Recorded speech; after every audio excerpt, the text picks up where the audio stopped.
You're listening to WQEE 99.1 FM, The Key in Noonan, Georgia, home of Braves Country with Mac McGee and the Armchair Quarterbacks, weekdays, 3 p.m. Eastern to 5 p.m. Eastern, right here on The Key and YouTube.com at Braves Country. Tom has been a teacher for over 40 years. One day, I think one of the students had asked the question and he didn't remember the answer. And I also noticed that he was letting his class out earlier than they were supposed to let out. I was really starting to worry. Levi and I talked about how it would change our lives, but he was there beside me. When something feels different, it could be Alzheimer's. Now is the time to talk. Visit alz.org/ourstories to learn more. A message from the Alzheimer's Association and the Ad Council.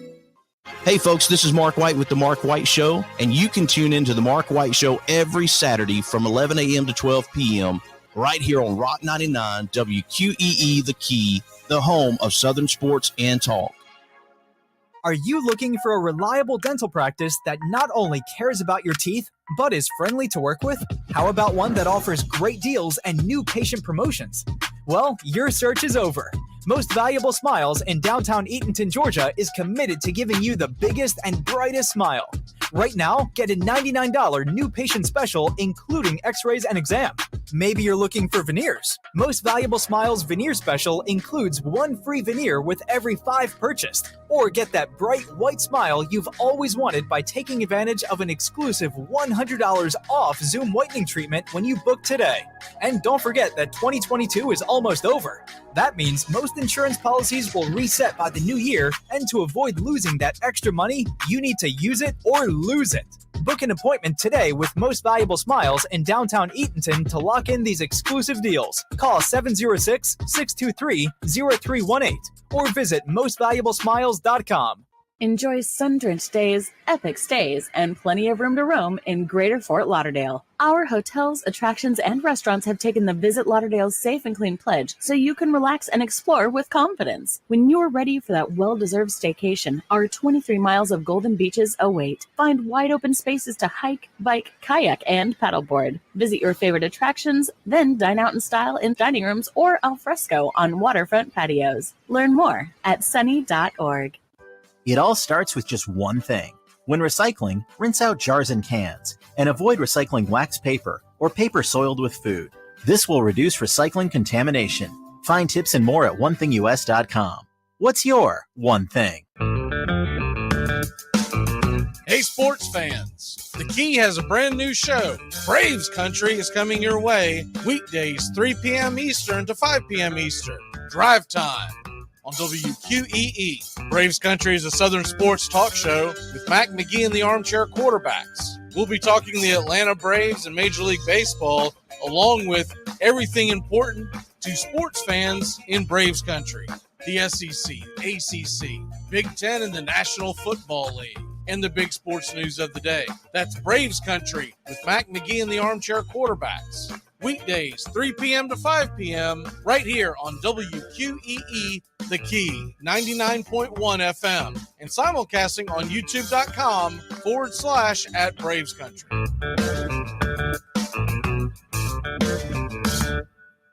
At Shell, we know from the time you get up to the time you wrap up, good night, there's a lot of meetups, eat-ups, and hurry-ups. So come to Shell and get 3 things done at once. Fill up with Shell V-Power Nitro Plus to help keep your engine running like new. Save up with the Fuel Rewards program and never pay full price for gas again. And snack up with in-store rewards to save even more at the pump. Make the most of the stop you need to make with Shell and engines that continuously use Shell V-Power Nitro Plus premium gasoline. See full terms and conditions at fuelrewards.com. That's the sound of NyQuil Severe hard at work. NyQuil Severe is the best sleep with a cold medicine. No tossing and turning, just rest and recovery. So you're ready to take on tomorrow. For powerful relief of your worst cold and flu symptoms, try NyQuil Severe. The nighttime sniffling, sneezing, coughing, aching, stuffy head, best sleep with a cold medicine. Use as directed. Keep out of reach of children. Hey Braves fans, thank you for listening to Braves Country Baseball.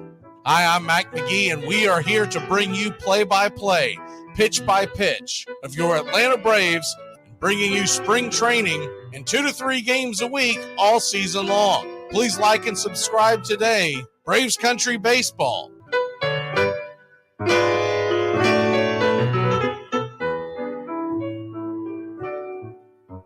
Winter is the perfect time to start planning for your healthy, pest-free spring lawn with True Green, America's #1 lawn care company. True Green's science-based approach and local expertise will help give your lawn the year-round care it needs to be thick and weed-free. Go to truegreen.com. Just call 866-946-5956 or go to truegreen.com today and get a lawn to be proud of. Hey, sports fans, it's Rod Peterson here, host of The Rod Peterson Show, inviting you to join us daily for 2 hours of Atlanta's funnest sports talk right here on WQEE. I say fun because it is. You've never heard a show like it because we make the listeners a part of the show every day between noon and 2 p.m. Eastern. You'll hear plenty of the best sports talk, including the latest on the Falcons, the Braves, and more. And who knows, you might even hear you. That's the Rod Peterson Show, daily at noon, right here on WQEE 99.1 FM. It's the best in sports and entertainment, and get locked in and locked down with Rhino Radio Penitentiary, 7 a.m. to 10 a.m. with your host, me, Ryan O'Neill, each and every morning, right here with the best in sports and entertainment, all the way from professional sports to college sports to River Dragons hockey and everything in between, including some of the very best local and national guests. It's the Rhino Radio Penitentiary, 7 a.m. to 10 a.m. Monday through Fridays, right here on 99.1 FM WQEE.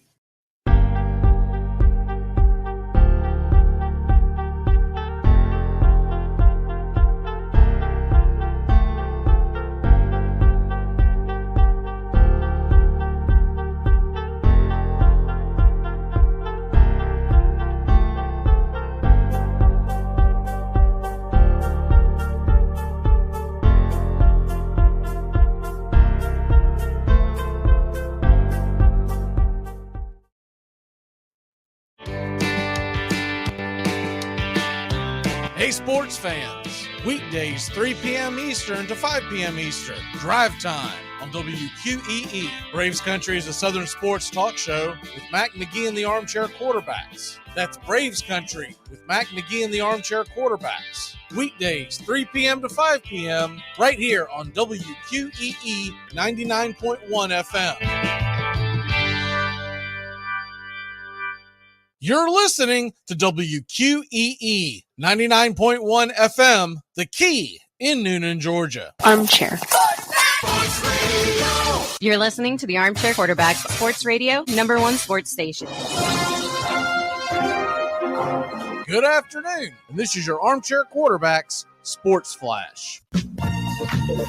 During Wednesday's game between Loyola's Chicago Ramblers and the Duquesne Dukes, as the game was paused, when a delivery person walked onto the court holding a bag of fast food. With 16:30 left in the second half, a man in a yellow jacket wandered onto the floor, a few feet from where Loyola's Philip Anson was holding the ball. The game was stopped with 16:10 left. The delivery person was not shown again until a couple of minutes later, walking around the concourse, looking back down at the person who ordered the food. But after further digging, it looks like it was a TikTok prank. After the game, Austin Hansen, an athletic director of Loyola, speculated the whole thing was a social media stunt and said, quote, he was wearing a microphone and tons of students were filming with their phones. New York Jets hire former Broncos coach Nathaniel Hackett as their offensive coordinator. Jets ended their 2-week search for an OC, hiring Hackett, formerly of the Denver Broncos,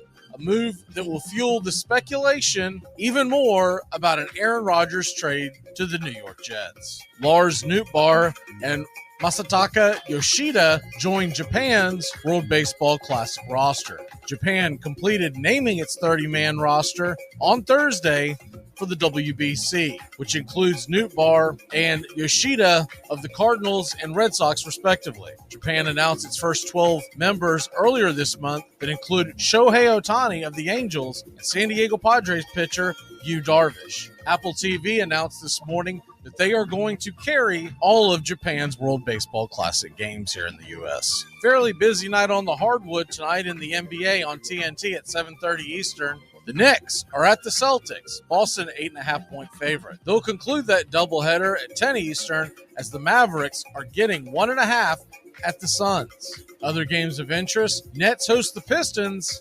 -8.5 for Brooklyn. The Bulls are a 6-point favorite on the road in Charlotte, while the Rockets are getting 8.5 at home versus Cleveland. Spurs and Clippers, LA -13. And in college hoop action, Middle Tennessee at number 21 FAU, CBS Sports Network, 7 o'clock Eastern. Number 1 Purdue is at Michigan on FS1 at 9 o'clock. And on the Deuce, it's number 8 UCLA against their crosstown rivals, Southern Cal. While the late tilt, number 6 Arizona at Washington State. Wildcats giving up 5. And that's your Armchair Quarterback Sports Flash. Stay tuned for Braves Country right here on WQEE 99.1 FM, The Key in Noonan, Georgia, simulcasting on youtube.com at Braves Country.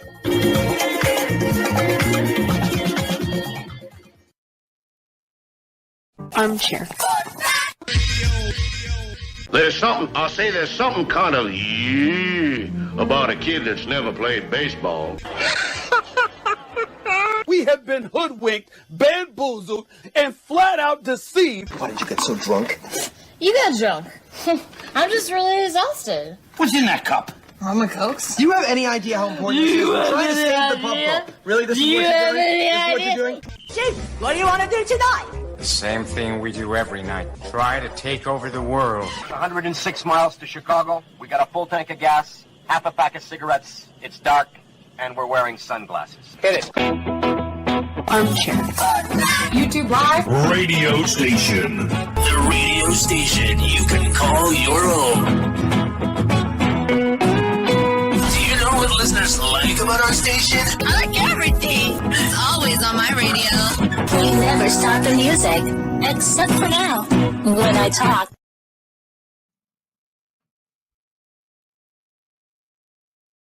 You're listening to Braves Country with Mac McGee and the Armchair Quarterbacks. We're here live weekdays, 3 p.m. Eastern to 5 p.m. Eastern, WQEE 99.1 FM, The Key, and simulcasting on youtube.com/at Braves Country. Your first choice for Southern sports.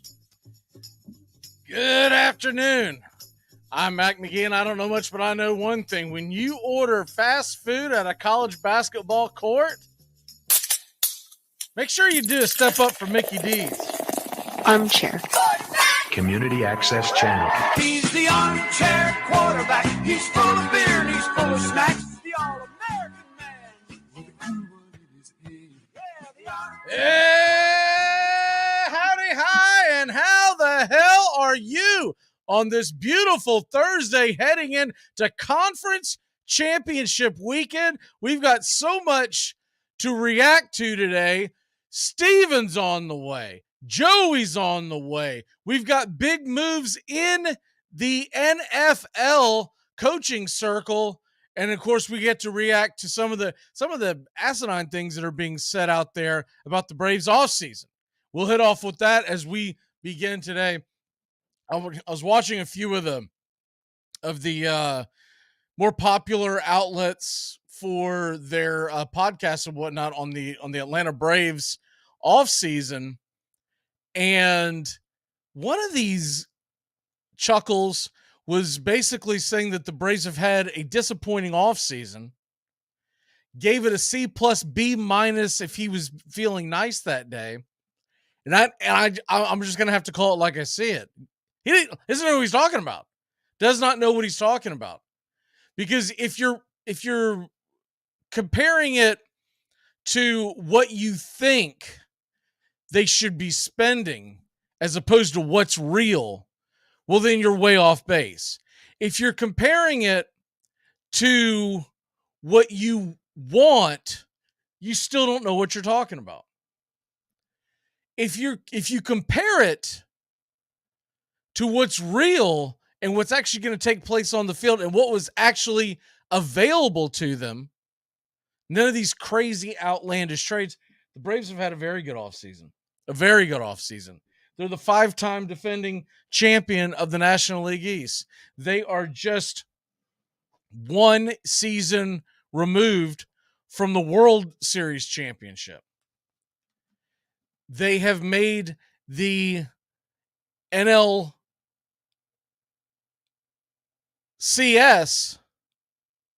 They didn't make it last year, but prior to that, they'd made it in 20, 21. They made it 3 times over the last 5 years. So to say that they were somehow lost and didn't know what they were doing, they brought in Sean Murphy. Sean Murphy is going to be an outstanding catcher. His offense may not be where you think it should be, but not everything is fantasy baseball. Not everything is a video game.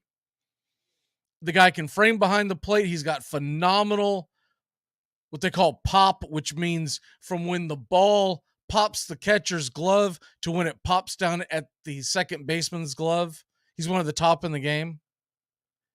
He's also going to hit, and he's going to have a little power. I'd say that he'll get somewhere between 20 to 25 home runs, unless he really takes off in the new Atlanta stadium that he'll be playing in.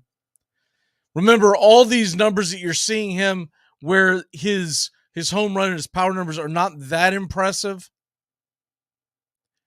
He did that in Oakland, which is basically the Grand Canyon. So now he's going to come to Truist Park with the short porch, and he's going to be able to rake, but he doesn't even have to rake. If he hits his weight and they can't get him out of the number 9 slot the entire season, what he does behind the plate is going to be invaluable. Then you take a look at the bullpen. I feel like that they really upstaged their bullpen from last year.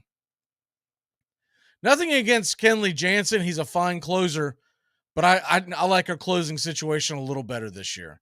I also like the moves that they brought in to bring in a couple of arms. Well, actually 4 or 5 arms, if everything breaks right, into that bullpen. And you're going to have lefty-righty combos. You're going to have essentially 3 really good lefties in that bullpen. And depending on how they decide to play it, 3 to 4 guys on that team that on any given day with rest, etc., you could have in the closer role. I don't think anyone's going to have there might be teams out there that you could argue their bullpen may be about as good, but you cannot find a bullpen out there that's better. So their bullpen's going to be elite. Their starting rotation, when you think about what they have coming back, Max Fried, they still have him for 2 more years. And although folks are worried that he's going to walk after 2 years, it's kind of the nature of the business. If it happens, it happens. But you get 2 more good seasons out of him. And lesser franchises would have traded him back in the winter to try to get as many prospects as they can and rebuild. But the Braves are going for it once again. So you're going to have Max Fried at the top of that rotation. And I get that all this is based on health. But you're going to have Max Fried. Then most likely it'll be Strider and Kyle Wright, depending on how they want to do it. One of them will be 2, one of them will be 3. It really depends on how they want to break them up. Charlie Morton will be 4, and your number 5 starter, take your pick your poison, most likely Soroka. But if it's not Soroka, I think there's a very good chance that Bryce Elder starts the season off as the number 5 guy if they want to ease Soroka into it. And then, of course, remember, we still have Ian Anderson, who's a World Series champion himself. And though he fell off last year, I still believe in Ian Anderson. I still think that he can be straightened out. He didn't lose his fastball. He lost his command a little bit, and then I think what's more, one of the reasons that really lost him the starting rotation, he lost his confidence. And so he's going to be able to bounce back from that. And there's not going to be a lot of pressure on him to come back by opening day. So this team is loaded. And then everyone's freaking out about shortstop and left field. It's going to be a platoon situation. And if I told you that by the end of the year, left field was going to produce around 25 to 30 home runs, which is very possible if you platoon Rosario, Pilar, probably Ozuna, unless they decide to move on. And then, of course, you've got Sam Hilliard that they brought in, and they've and a number of other moves that they have guys competing. We'll see what the actual roster looks like at the end. But you get the point. There's going to be a lot of different moving parts, and it's going to allow them to realize this. This is an upgrade of nothing else. And God bless them, because everybody loves Guillermo Heredia. But Guillermo Heredia was essentially the mascot for the last couple of years with a really good glove. You could put him in the outfield defensively, but you could not put him at the plate in a game, in a situation that mattered. So instantly the offense gets better. Ozzie Albies comes back. We didn't have Ozzie Albies for the majority of the season last year. That's a huge addition. Ronald Acuna Jr. should be 100% healthy and not sitting there 75% some days, 90% some days. He's not going to play in the World Baseball Classic. He's already pulled himself out of the Venezuelan league because of the fans throwing stuff at him. We talked about that yesterday. But the Braves are going to have a very, very, very good team this year, and I thought they did an excellent job. And you know what? Knowing the way Anthopoulos works, he's probably not done. But if he doesn't make another move before opening day, this team right now is the favorite in Vegas to win their 6th consecutive division title. And that's all you need to know about their offseason. Follow the money, because when it's all said and done, the guys out in Vegas, they handicap this to who they think is the best on paper. And right now, it's the Atlanta Braves. And depending on the book right now, they are one of the top favorites to win not just the National League, but they're the top 3, top 4. One of the books that's actually top 2 to win the whole thing. And we all know what happens in October. You got to get hot. You got to play good baseball down the stretch, and you hope you're healthy.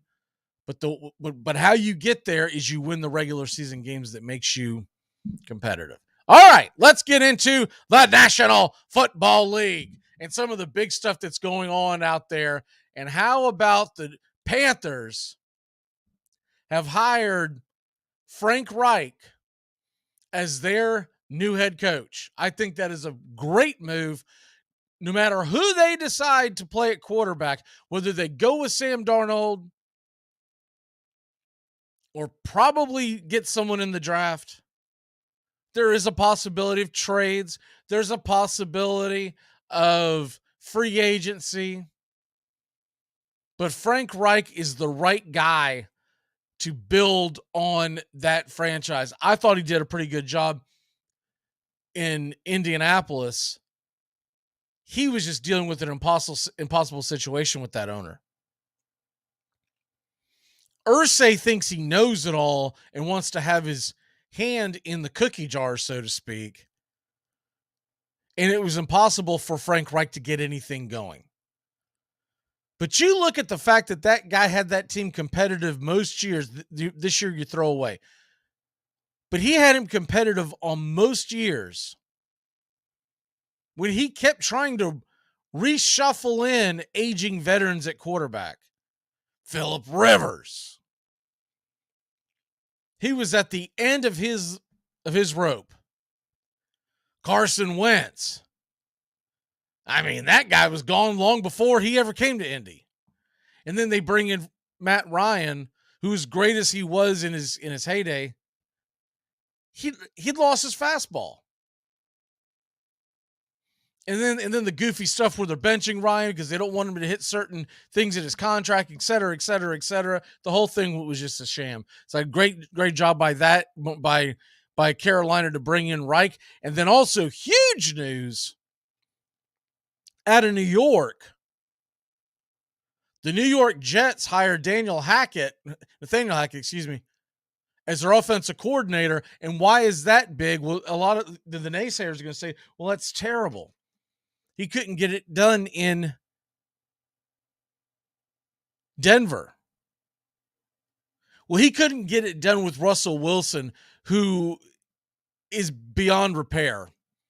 But what he did get done was several great years with Green Bay, Aaron Rodgers. There's rumors of Aaron Rodgers being traded to an AFC team. If you think it's a coincidence that Nathaniel Hackett is heading to Gotham to take over the Green Machine, with the rumors of Aaron Rodgers in the air, no way that that's a coincidence on either end. It's not a coincidence that Hackett took the job. It's not a coincidence that the Jets went after him.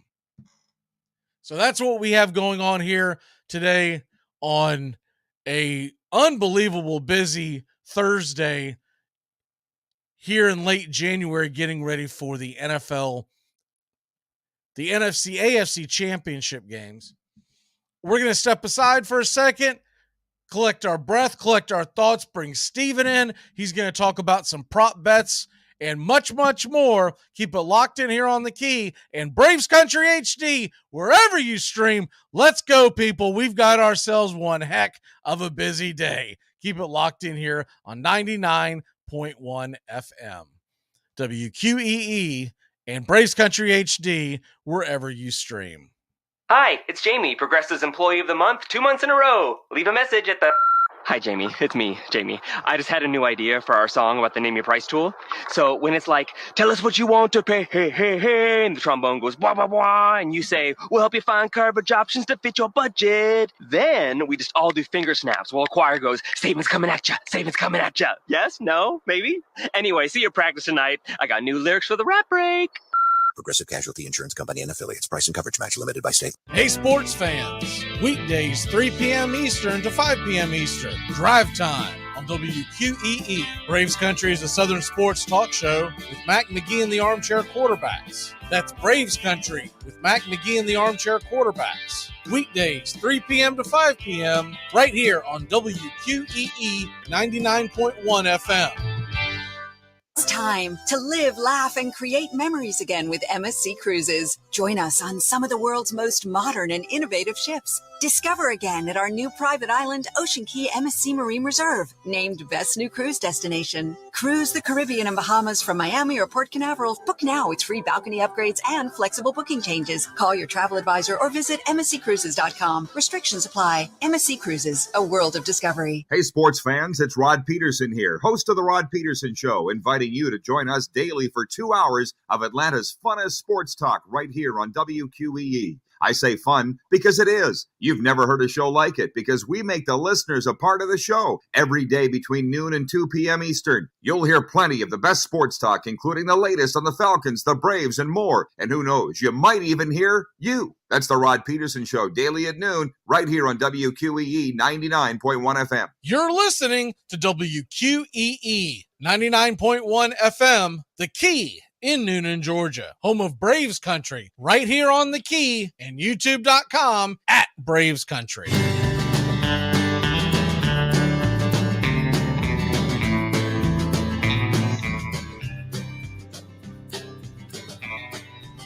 Welcome back. Getting ready for AFC NFC Championship Weekend. NFL news, if you're just joining us. Frank Wright, keep pounding, heading towards Carolina to take over the head coaching position. Nathaniel Hackett leaving Russell Wilson to go to Gotham, take over the Jets, and probably bring Aaron Rodgers east. How are you, Steven? How the hell are you? What's going on? Man, I'm doing great. Got another great weekend of football. It's the last real weekend of football. But man, I'm so excited for this conference championship Sunday. There's some deal like those games are going to be absolutely just lights out fantastic. The NFL Pro Bowl weekend doesn't excite you. I am kind of interested to see like the skill contests that they do, but They've got rid of the game, haven't they? Yep, it's like it's going to be like like I'm not sure if you remember, but like they used to do like tossing into garbage cans from like 50, 60 yards and just doing sprints. How many passes can you catch and whatever. Yeah, I'll probably spend that time going outside watching the grass grow. That does not entertain me at all. I'm hoping something is worth a hoot on next weekend. If not, we'll probably take that time to do some spring cleaning. The big news of the day. Well, there's two. Carolina getting Frank Reich. I really think that's a solid move. But then the other one, you read the tea leaves, Hackett coming east to the Jets, and there's already rumors out there that the Packers are willing to trade Rodgers, but only to an AFC team. I mean, what's a better landing spot than him going to his old coach and a team that, oh, by the way, Garrett Wilson, hopefully a healthy Breece Hall. Still got Michael Carter, Elijah Moore. Yeah, I was about to say you got more. I think Davis will still be under contract. That team's going to be loaded. They just need someone to chuck the ball to. Now, I think they would have to find a third team for a trade partner because I do not believe. Well, I guess there's two ways you could go with it.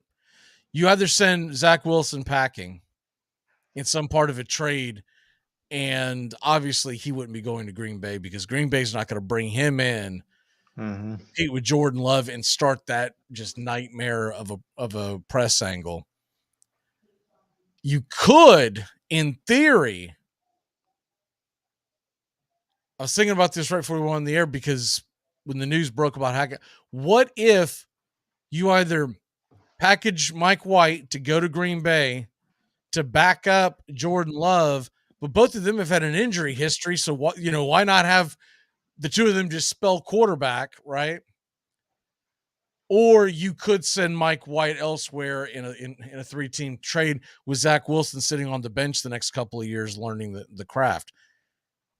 I mean, from a football perspective, no, that does make total sense. But I think Jets fans would riot if they traded Mike White and kept Zach Wilson. I mean, it was very, very clear how the team felt about each quarterback and how the fan base felt about each quarterback. That'd be interesting to say the least. Well, the thing about him though is if you kept Mike White there, let me see here. Let me see if Mike White's even. Oh, it's a moot point. Mike White's an unrestricted free agent. I thought he still had. I thought they still had 1 year of control. Okay, so they'll just let him go. There's no way they're going to try to compete because somebody's going to give him too much money. A guy that can't stay healthy, there's no sense in it. So then Zach Wilson, he either stays there or they get in a trade. Either A, it's a 3-team trade, or B, they just send him off in a separate trade, right? Yeah. Because you cannot send him to Green Bay. Because then Jordan Love's gonna be like, really? Is that what we're doing right now? We're bringing this Jack Leonard in to every single time I throw an incomplete pass, there's going to be a reporter saying, "Are you worried about Zach Wilson?" No. So, that's just okay. So, with that being said, you could re-sign Mike White as a backup, but I don't think they would do it if they brought in Aaron Rodgers for a number of reasons. A, the money. B, because of what you just said about the locker room being such pro Mike White. Do you really want that? If you've got Aaron Rodgers coming, does Aaron Rodgers want to deal with that? Right? See, I don't think it'd be like that much of an issue with Rodgers because I mean it's Aaron Rodgers. I mean there's not going to be a question there, but it's more of a if there was a choice between keeping Wilson and keeping White in that locker room and the front office chose Wilson over White, It's not so that they're pro-white; it's they're anti-Wilson. I get that, but at the same token, anytime that Aaron Rodgers was dealing with an injury or had a bad game, this is New York. People in New York, writers in New York, always try to find an angle to get, because there's so many outlets trying to vie for the 8.5 million people's eyeballs, right? That they're always trying to come up with some kind of angle to get you to open a link, whatever, watch their show, whatever. I don't see them bringing Mike White back for that very reason. And he made 2.5 last year, and he was essentially a nobody, right? He had about 2 or 3 really good games this year when healthy. Yeah, about that. He's probably going to command much more somewhere out on the open market. I mean, one thing to keep in mind is one of those good games was against the Vikings. True, but all in all, Mike White was good when he was healthy. When they should have never had him in that Seattle game. He was battling injury. He looked terrible from the moment that ball was snapped. I watched that game almost to the entirety because I had the Jets in the points.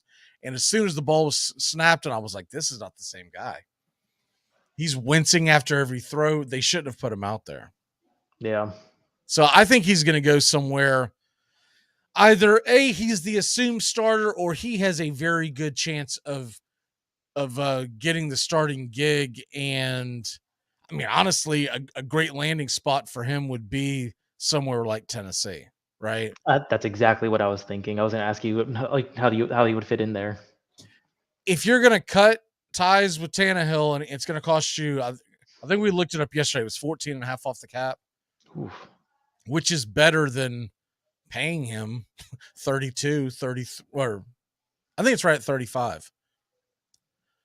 You wouldn't have to pay Mike White the 20 difference, I don't believe. And I think he gives you a better chance. And then I would still bring back Dobbs. Don't get me wrong. I'm bringing back Dobbs. I'm signing White. And you still have Willis, who's probably going to be on the practice squad at that point, trying to develop him over the next season or so. Yeah. Unless they can find a trade partner, someone falls in love with Willis and says, we want him. And the way he is not in the favor of Mike Vrabel, it probably wouldn't take much for someone to get him as a backup, right? Yeah. If you wanted whoever ends up with Lamar Jackson, if they wanted a poor man's Lamar Jackson, they probably wouldn't have to send the Titans much to go, what do you want for Willis? And the answer is probably going to be something around the lines of, well, can you just essentially pay for his plane ride? It's like, yeah. It's going to be that's it. And I'll tell you something else. Another little inkling that I get in this offseason, a very good chance of a landing spot for a quarterback who's out there on the market, who's not happy, wants to get paid. They were in the discussion for getting Deshaun Watson, and it fell through. What about Lamar Jackson to the Atlanta Falcons? Don't get me excited. I have Drake London and Kyle Pitts in both my dynasty leagues. I think it almost makes so much sense that it'll never happen, right? Yeah. They definitely have the room to spend. The defense isn't terrible. No, it's not. They have some talent. Like they can compete with that defense. And you know what they have too is they have very Raven-like personnel, meaning they have multiple backs with Algier and Patterson. You talk about Patterson in a Lamar Jackson offense. Oh. He could go wide. He could stay in the backfield. They could come up with all kinds of different fun things to do with Cordell Patterson, right? Yeah, that just I couldn't even. That'd be scary. That's all I gotta say. Lamar Jackson on the turf, dude. If he can stay healthy, bro. Yeah. And then with Arthur Miller's connections to Tennessee and Vrabel, he could probably then go on the horn and go, give me Malik Willis. I'll give you a 5th-round draft pick for 2 years from now. And then he'd probably say, take him. And then you would have a guy that you could work out that could essentially run that same offense.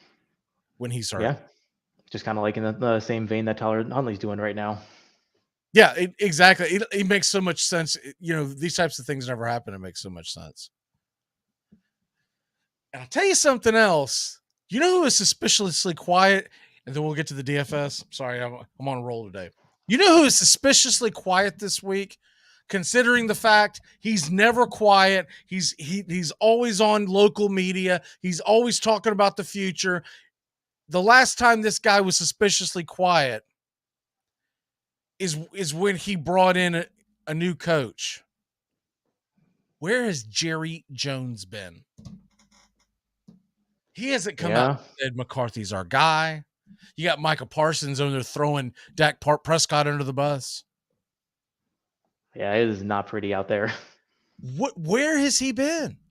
And I looked at the numbers today. You couldn't get rid of Dak this year. It's impossible.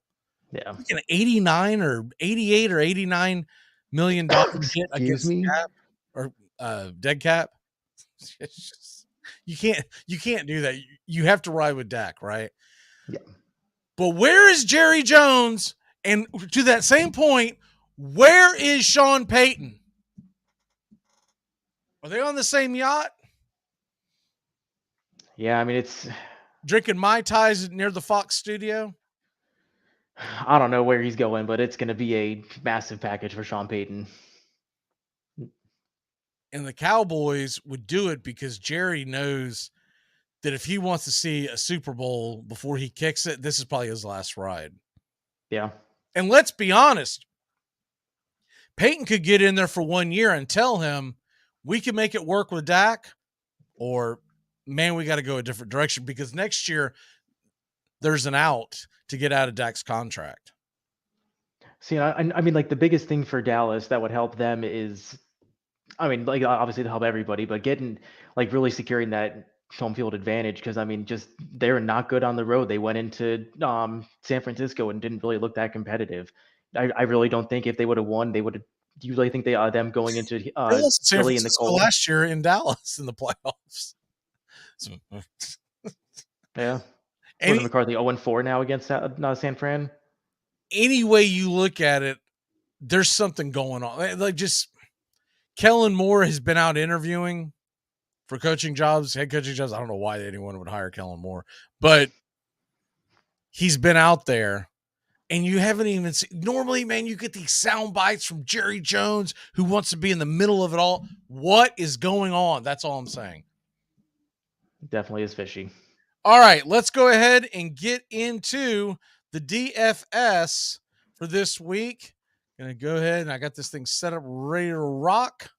There we go. Let me get the comment off the screen so it's easier to see. All right, where are you going with your DFS play? You only have 4 teams playing this week, so the pickings is slim. Where are we going? So with these small slates, like usually 3 to 2 games, it is imperative to get at least 2 to 3 studs in your lineup. You're trying to usually like with a normal 9 to 10 team slate. There's like a bunch of different ways you can go to get the certain points. To win that tournament. But here, you just you have to pick your couple studs and just kind of ride with it and find a way to differentiate. So right now, I went with Jalen Hurts at 7,200. It's obviously not a great matchup with the San Fran defense, but I love that he's at home. They have the 3-hour time difference. It doesn't play as much of a factor because it's not a 1:00 game, but I just feel like I got a feeling Philly's going to win this game. Okay. Well, hey, so that's what you have to do. If you believe a team's going to win, that's who you got to ride with, right? Yeah, I mean, also that I have a strong feeling that most of the ownership in these contests are going to go to Joe Burrow, 6,800, or Brock Purdy at 5,300, trying to save some money. So Jalen Hurts is going to be if he goes off, not many people are going to have him. That automatically sets your lineup apart. So okay.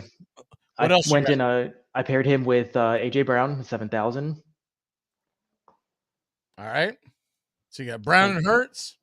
What else? Yeah, and since you're at receiver, I went Tyler Boyd at 3,800 and Kadarius Toney at 3,700. I like the little mini stack there. Tony really got a lot of work last week, 7 targets, worked a lot out of the slot, and I think he's going to be heavily used again this week with a touchdown possibility. And Boyd again, I think since he's going to have to throw and once again just working the slot, I think Boyd has a good matchup and he has a chance to have a great game, especially at that price. What's your running backs? Joe Mixon, 6,500. Once again, there's outside. I like McCaffrey is questionable this week. I'm not sure the health there, and I'm not comfortable spending 8,000 not knowing if he's 100%. So I'm Mixon at 6,500, and then Jerick McKinnon at 5,400. Trying to save a little money there, but I think this is McKinnon's been heavily involved. God, was it 8 weeks now? I mean, he's basically the top back in this offense. I think he's got a great opportunity here, catching passes out of the backfield. And then I went to tight end, Travis Kelce. Not much explanation there needed there. Far and away the best tight end on the slate. I'd rather throw him in there and have him get me 10 points than miss out on that when everybody has him. And then so the one wrinkle that I did to make this lineup different, I went tight end in the flex. I went George Kittle at 5,200. The Eagles linebacking core they're good, but they are kind of a little bit undersized, and Brock Purdy has used Kittle as his security blanket all this ever since he's come in. Philly's got a strong pass rush, and they're going to be getting after him. He's going to be looking to get the ball out quickly, and if you got McCaffrey hurt, you have Elijah Mitchell even hurt. I think he's going to be looking to Kittle early and often. And your defense? Eagles at 2,800. Okay. I originally went with the Bengals, just trying to punt it, but figured I'd just spend up and get the home defense. So you got Hurts, Mixon, McKinnon, AJ Brown, Tyler Boyd, Kadarius Toney, Kelce, Kittle, and the Eagles if you're playing at home, and the remaining salary is $600 if you want to play with that at home and move in and out. I would be really, really all over the Bengals defense this week because I am positive that Mahomes is going to play, and I'm positive he's playing hurt. So I don't know. I mean, he was a full participant at practice yesterday, and all the reports where he was running around pretty good. Did you see the press conference? Did you see him walking off the steps? No. He was favoring that leg, and he was definitely going down each time, keeping the weight off of that one leg. I've been there before. I've injured my leg before, and when you're as opposed to like a normal plop, right, left, all the way down the stairs, he was going one down. And that's a sign to me that he is not. Now, look, I'm not a doctor, but I do play one here on radio. I'm just going with the fact that they have handled him pretty well, and I would want the cheapest defense and take a chance. I'm definitely not spending money for. And look, I still like the Kelce move. I still like the McKinnon move because those guys, first of all, they're going to get mismatches, and also McKinnon. He's perfect for short swing passes out of the backfield. If you end up with Henny, or if you end up with an immobile Patrick Mahomes who has to be checked down Charlie because he's not going to be able to run around, I like my chances. Real quick, did want to address the trade in the National League East, and let me go ahead and get that up there.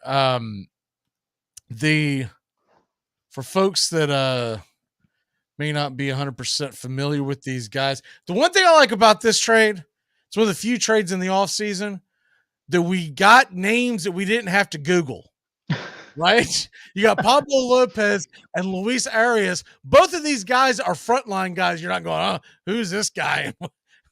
What year can I expect him to participate, right? So yeah. I love the non-Google trade.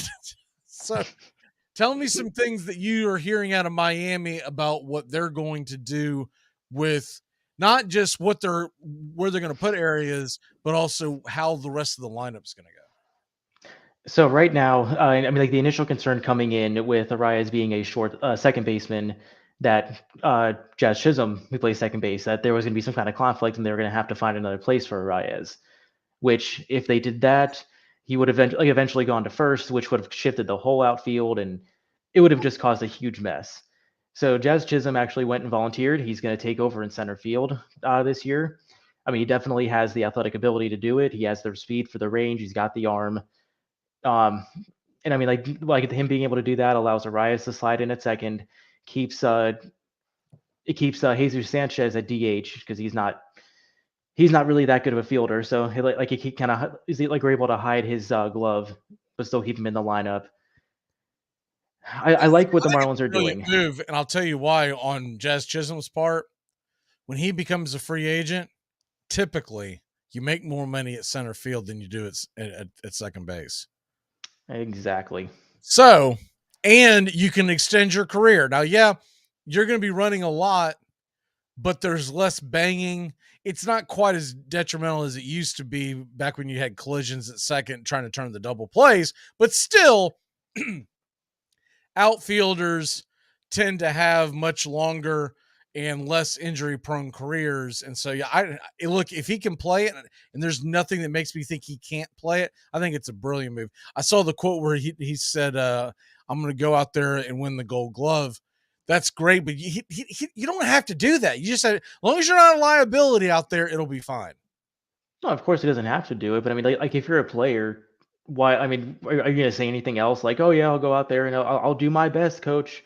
No, of course he's going to go say, I'm going to go out there. I'm going to win the Gold Glove. That's what Marcell Ozuna's been saying. Both at the plate and in the field. I'll do my best. Your best ain't good enough. That's why I went and got Kevin Pillar off the scrap heap. Yeah. I really, and look, I like the move for Minnesota too. They needed starting pitching. Lopez had a bad second half last year, but if they can right the ship, he's been really good over the last few years. And if they can right the ship, that's a sneaky good pitching staff there that they're developing in Minnesota. Yeah. I think a lot of people forget that Tyler Mahle went there, right?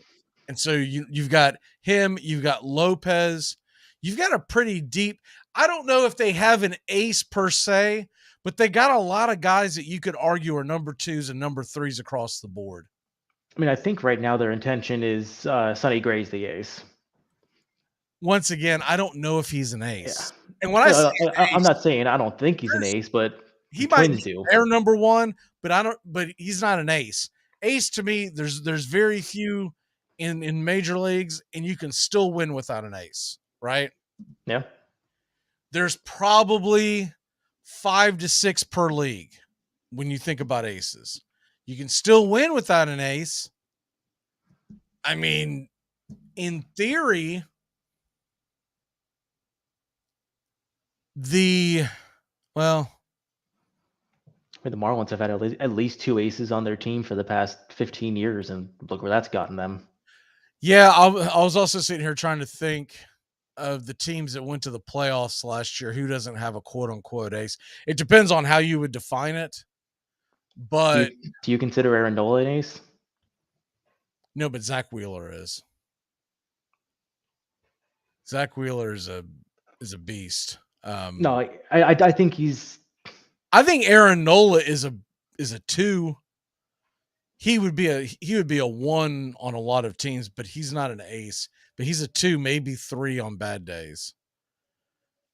You know, obviously the Mets have an ace. Obviously the Braves have Fried, and Miami has Alcantara. But I don't know if St. Louis has an ace anymore, because unless we see something different from Flaherty, and they're probably going to win their division. Yeah. So I just, I think it's a really good move by them across the board. And to me, I'm a little surprised more teams weren't aggressive to go after Lopez and to go after Arias. I didn't even realize that he was even being rumored to be traded out of there. No, same here. I mean, like I saw his name pop up, and I was just like, I just didn't expect it. Yeah, if you think about what they could get out of that, if they could get him, does he become the leadoff hitter? I mean, he's got to be at least, yeah, like he'll probably be leadoff. He doesn't have that much power, but I mean, he's got to be one of the best contact guys in the league. I saw a stat like over the past like 1,000 plate appearances. Arias has the highest batting average in the majors. He's like 310 or something. The dude just hits and hits and hits, and he only strikes out at like last year a 7% rate. And that's the kind of guy you want leading off. Yeah, that's what I was kind of thinking. Is that he's got to be the leadoff guy. I'm looking it up right now. I was curious. Birdie is still in. How is he arbitration eligible till age 35? He must have came up in the league late. Yeah, that is wow. But he's really athletic.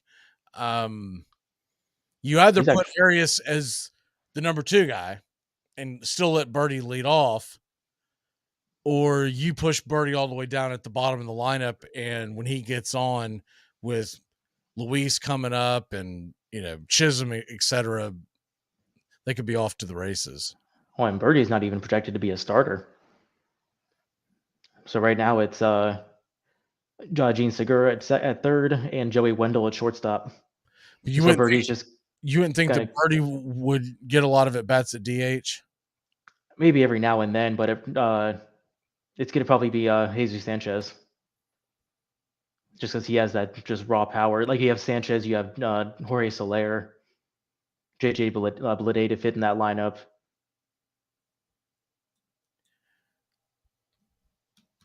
Jesus Sanchez. Who was it that y'all lost in the offseason? Is that not Sanchez? Miguel Rojas. Oh, he was our shortstop last year. Okay. I was talking about the guy that signed with Oakland last week. Oh, he signed with Oakland? Yeah, it was. It's not Sanchez. I'm drawing a blank. Jeez. Well, actually, good thing we searched them up. 9 minutes ago, Cole Irvin got traded to the Orioles. Who did? Cole Irvin, one of the starters for Oakland. It's actually pretty decent for fantasy. Oh, Cole Irvin. Yep. Oh, wow. Okay. Did they say what they got? Yeah, I just didn't click on it because I was trying to find the other thing.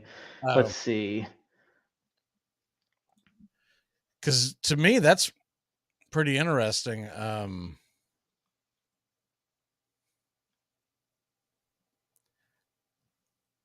Anyways, I thought you'd be on top. They got the number 16 prospect from Baltimore. I can't remember the guy's name, but he just signed with Oakland, left the Marlins in the offseason. Oh, it could have been that important. I'll find his name during the break. I can't do 6 things at once, only 5. Real quick, prop bets. Yes, sir. So, I mean, like obviously, I am just I love those touchdown bets. And so let me just pull up the exact numbers. But I am for sure going to be throwing in a touchdown bet for AJ Brown. So, I mean, we have seen DK Metcalf and now CD Lamb just tear up the San Fran secondary. San Fran is going into Philly now. So give me AJ Brown at plus 129. On the other side of that game, I like George Kittle at plus 170 and Brandon Ayuk at plus 250. And then I got a long one for you. If you really want to take a swing at something, we talked about this yesterday. The MVP of the Super Bowl. Right now, you can get him 15-1 because I think a lot of folks don't think that he's going to be in the Super Bowl. Run CMC. If they make it to the Super Bowl, he's going to be like 3-1, 4-1. Yeah, I could easily see that. All right, here all right. So back to reality here with these prop bets. Another one I like is Kenneth Gainwell. He's over 8.5 receiving yards. do not think that. I think that Hurts is going to be under a lot of pressure, and they've been taking out Miles Sanders in those passing situations for Gainwell, so he does not need much to hit that 8.5 yard. 8.5 yard mark. All right, and then going over to the Cincy and KC game. I fully expect Mahomes to be in there, so this is going to be a competitive match. Joe Burrow at pass attempts over 37.5. That is currently at now minus 115, so even money. That's what I was thinking of Jesus Aguilar. When you're saying Jesus Sanchez. Oh, yeah. Jesus Aguilar. I was like, man, did he not sign with Oakland? I was thinking of Aguilar. I do remember seeing that. I was like, how does he not know that this guy left to go to? All right. I mean, he was there for once. He was out more than half the season with injury. Yeah, I know, but I've always been a fan of his because he would always go at it back and forth with a couple of guys on the Braves. Oh yeah, they were always giving each other a hard time, in the dugout in the base pass. So I've always been kind of a fan of his. All right, what else you got on the props? So some more touchdowns from the second game, KC Cincinnati. Kadarius Toney at plus 250. He's been getting massive red zone work, all just in and out. I think he's going to get in this week. And if you want a little bit of a long shot from KC, Marquez Valdez-Scantling, he's at plus 350. He is their deep shot receiver. I expect the best corner on Cincy. I think that's Eli Apple right now. I expect him to be on Juju most of the time. And then with Toney kind of working in the slot, he's going to be getting a lot of attention, so that could leave Scantling open for a deep bomb. And then give me Joe Burrow plus 400 for a rushing touchdown. And also Tyler Boyd plus 300 for a receiving touchdown. To your point on that, Jesus Sanchez, is he not going to be in the outfield anywhere? Because he was the everyday center fielder last year. So he's just not that strong defensively, and they currently have, with Jazz going to center, they got Avisal Garcia in right field and then De La Cruz in left, and both are significantly better fielders than Sanchez. Okay. All right, that makes sense. They might just platoon him and Birdie then. Actually, it makes a lot of sense for the Marlins to trade Birdie.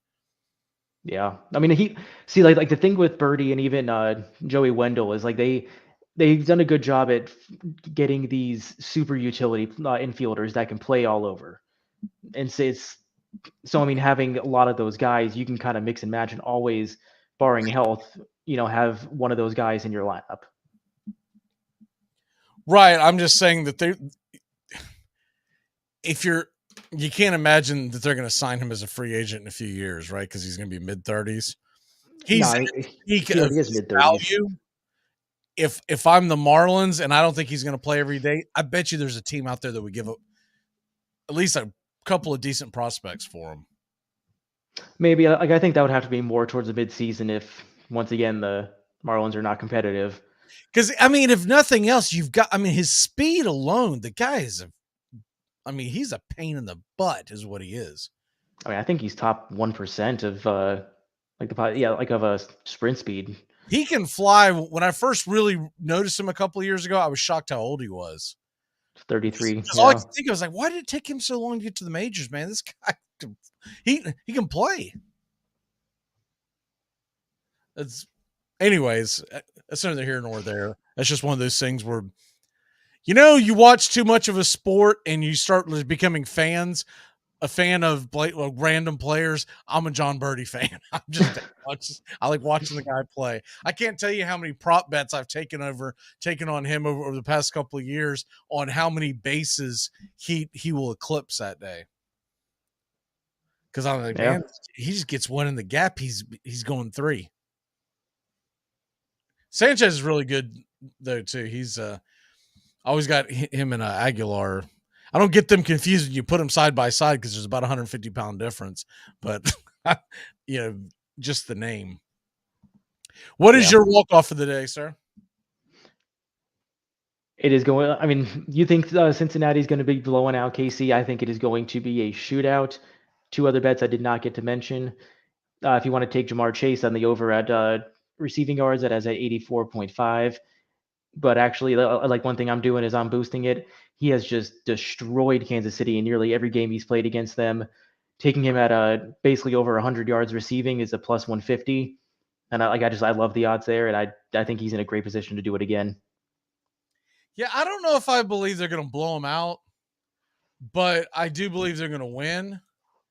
And I guess because of that, I am taking Kansas City, and I really think it's going to be a lower scoring game.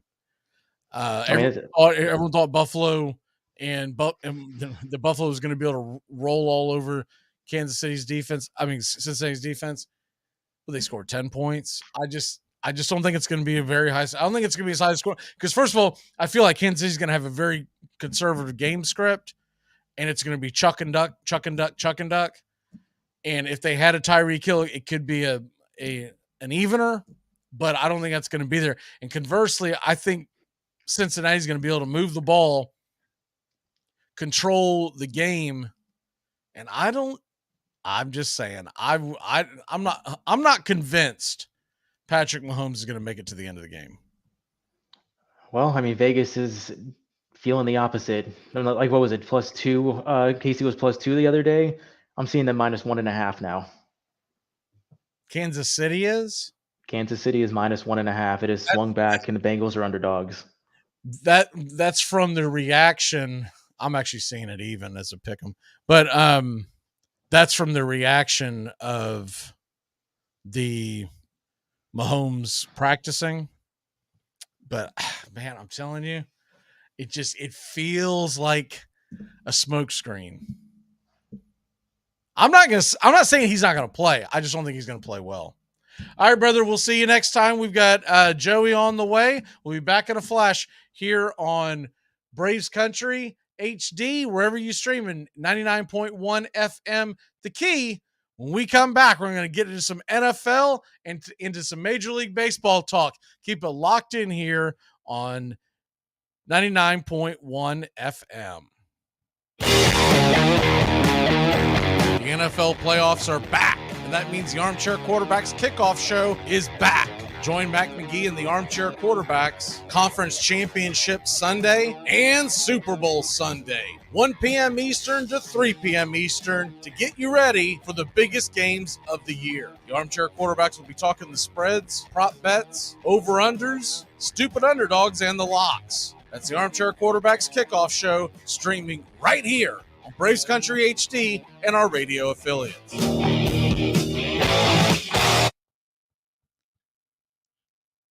You're listening to WQEE 99.1 FM, The Key in Noonan, Georgia. Armchair. You're listening to the Armchair Quarterbacks Sports Radio, #1 sports station. Good afternoon, and this is your Armchair Quarterbacks Sports Flash.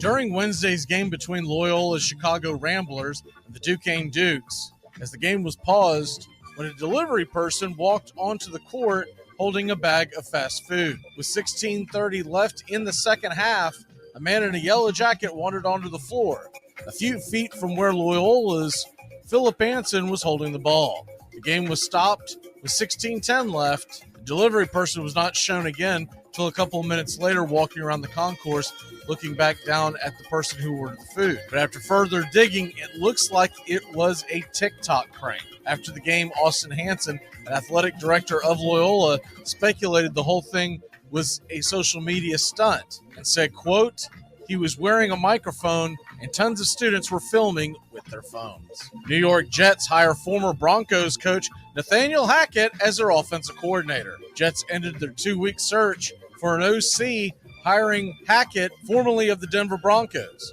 A move that will fuel the speculation even more about an Aaron Rodgers trade to the New York Jets. Lars Nootbaar and Masataka Yoshida joined Japan's World Baseball Classic roster. Japan completed naming its 30-man roster on Thursday for the WBC, which includes Nootbaar and Yoshida of the Cardinals and Red Sox, respectively. Japan announced its first 12 members earlier this month that included Shohei Ohtani of the Angels and San Diego Padres pitcher Yu Darvish. Apple TV announced this morning that they are going to carry all of Japan's World Baseball Classic games here in the U.S. Fairly busy night on the hardwood tonight in the NBA on TNT at 7:30 Eastern. The Knicks are at the Celtics. Boston, 8.5-point favorite. They'll conclude that doubleheader at 10 Eastern as the Mavericks are getting 1.5 at the Suns. Other games of interest, Nets host the Pistons,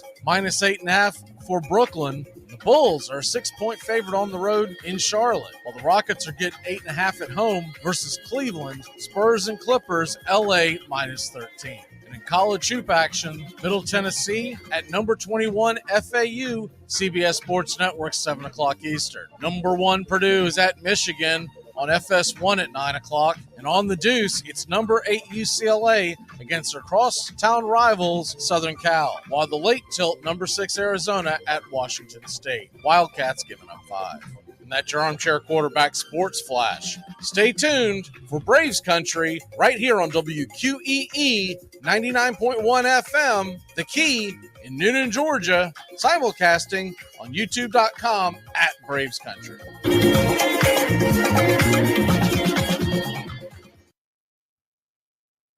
We live in a world now that welcomes and nurtures the screwball in all of us. Hey, it's a new decade, people. Time to get a little nutty. Treat yourself to Screwball Peanut Butter Whiskey, a smooth flavor that combines two of America's favorites, peanut butter and American whiskey. So no more social awkwardness. Time to embrace who you truly are. Get out there and make friends. And be sure it starts with Screwball Peanut Butter Whiskey. It's available nearly everywhere. Learn more at screwballwhiskey.com. Infinium Spirits. Please enjoy responsibly. It's the best in sports and entertainment, and get locked in and locked down with Rhino Radio Penitentiary, 7 a.m. to 10 a.m. with your host, me, Ryan O'Neill, each and every morning, right here with the best in sports and entertainment, all the way from professional sports to college sports to River Dragons hockey and everything in between, including some of the very best local and national guests. It's the Rhino Radio Penitentiary, 7 a.m. to 10 a.m. Monday through Friday, right here on 99.1 FM WQEE. I'm sure of it. I hate him. He's drunk. Vino Veritas. Ajay Kurajis. Come on, boys.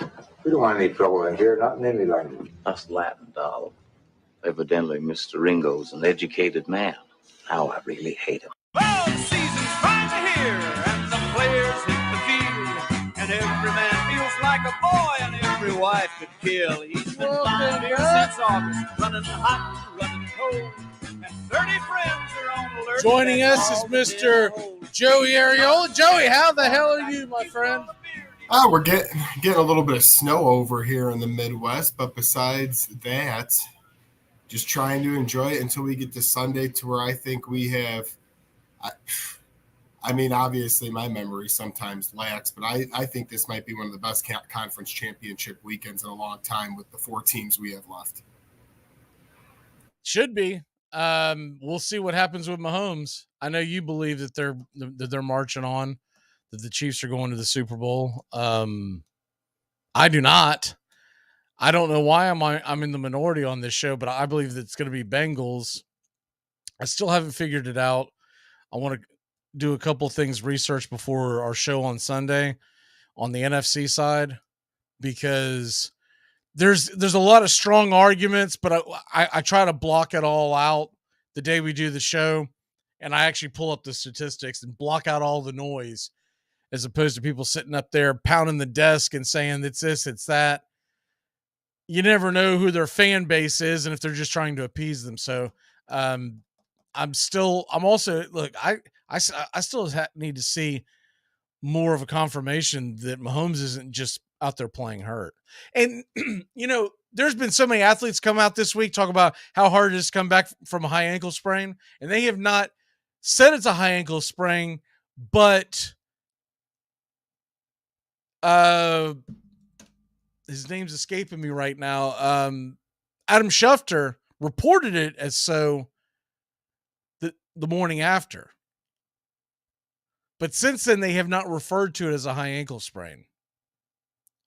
But if it's a high ankle sprain, that's typically about a month before you're And according to Tannehill, and I know they're different athletes, but Tannehill said that he wasn't right the rest of the year because of it.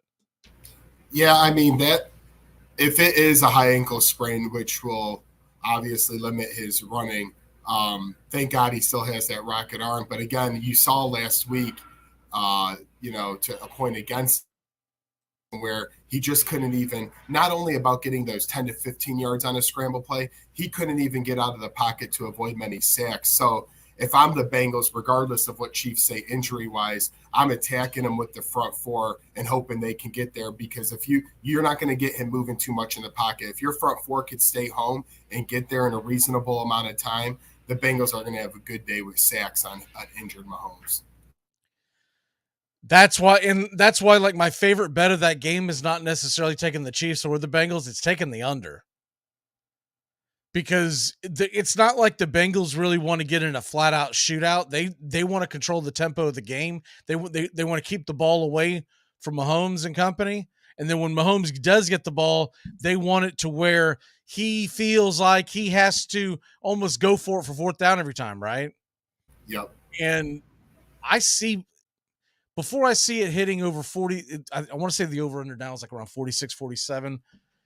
Before I see it doing that, and it's going to be cold outside, they're calling for like single digits in Kansas City. And there's conflicting reports. I'll wait till the day of, but there's supposed to be wind. And if that's the case, we're talking about a game that may not hit 40. And that favors the Bengals, not the Chiefs.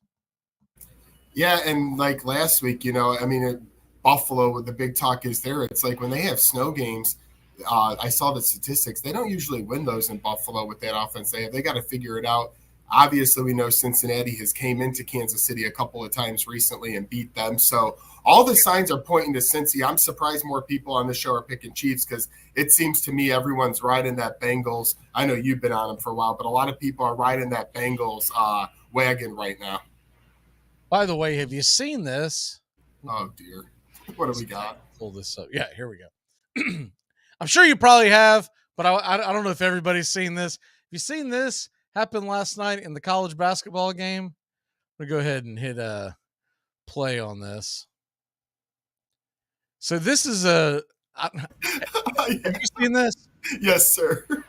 Y'all check this guy out right here. He's a delivery guy, just wandering onto the court.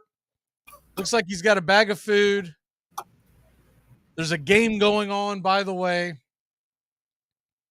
And he just kind of randomly walks up and down the court. I think that's the end of the clip. Let me go back to the beginning of it. Once again. Here we go. This guy's just randomly walking onto the court. So everyone thought at the time, I'll go ahead and close that out. Everybody thought at the time that this guy was just clueless and whatnot. And then they found out later on that evidently, according to one of the guys in charge of the athletics for one of those teams, I'm not sure which one. I don't know if it was Loyola or Duquesne, but he tweeted out, I believe, that it looked like it was probably a TikTok prank. Because there were a bunch of kids with phones ready to roll when he went wandering out there. And then later on, he went back up into the bleachers and was just kind of nonchalantly. I mean, there's no way that he thought he should be there. What's scary to me about that whole thing, TikTok prank alone, whatever. First of all, what if one of those players would have collided with him? Because they don't expect a delivery guy to be walking down the court, right? That's the number one. Number two is, how did he get past any kind of security? What are we doing here? Well, I was going to say, so I went to Eastern Illinois University, which is obviously a smaller school down south here in Illinois that not a lot of people would know about if it wasn't guys for Jimmy G and Tony Romo. But the security at those games is very weak. Like you pretty much can almost get in without, like, if you don't go to the university and you just happen to know somebody or happen to go in at the right time. Unfortunately for the smaller college schools, I'm not saying it is in this case, but I've been to quite a few in the college I've been at, and the security is just not very good, which is scary to me.